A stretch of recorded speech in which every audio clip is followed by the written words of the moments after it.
Go. Okay. Sampal ng realidad at katotohanan, kwentong buhay na ang sarap tawanan. Pero pag nararanasan ng hirap daan, ang panahong pati sarili ay kinakalaban. Tagmulat ng mata, oy timpla ng kape, sindi ka ng yosit, tumunganga sa tabi. Pinaplano ang buong araw hanggang gumabi, di pa pumapasok, gusto nang umuwi. Libo-libo ang ginastos para makatapos, para sa trabaho na di ka mairaos, sa mga bayarin at kung ano-ano pa. Tapos gusto pang bumawi kay ama at ina.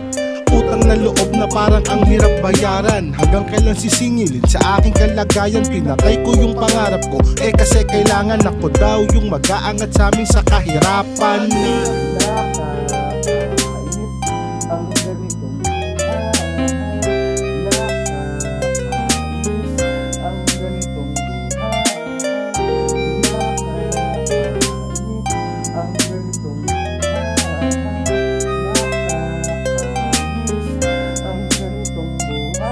Sabi-sabi nga angat ka din, basta't sisipagan, kumilos ng smooth at walang matatapakan.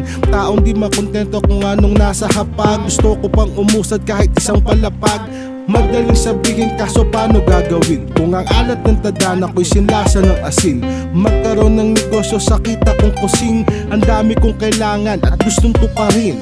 Responsibilidad ng pagiging anak, ang hirap ganapan ako, nakakaiyak. Panginoon siguro'y bingi na sa aking panalangin, sa araw-araw kong sambit nawa ay pagpalain. Pero kahit na ganon, marami pong salamat. Habang inaantay ang panahon na humilom ang mga sugat, ay kikilos ng tama at hindi mangyuyurak.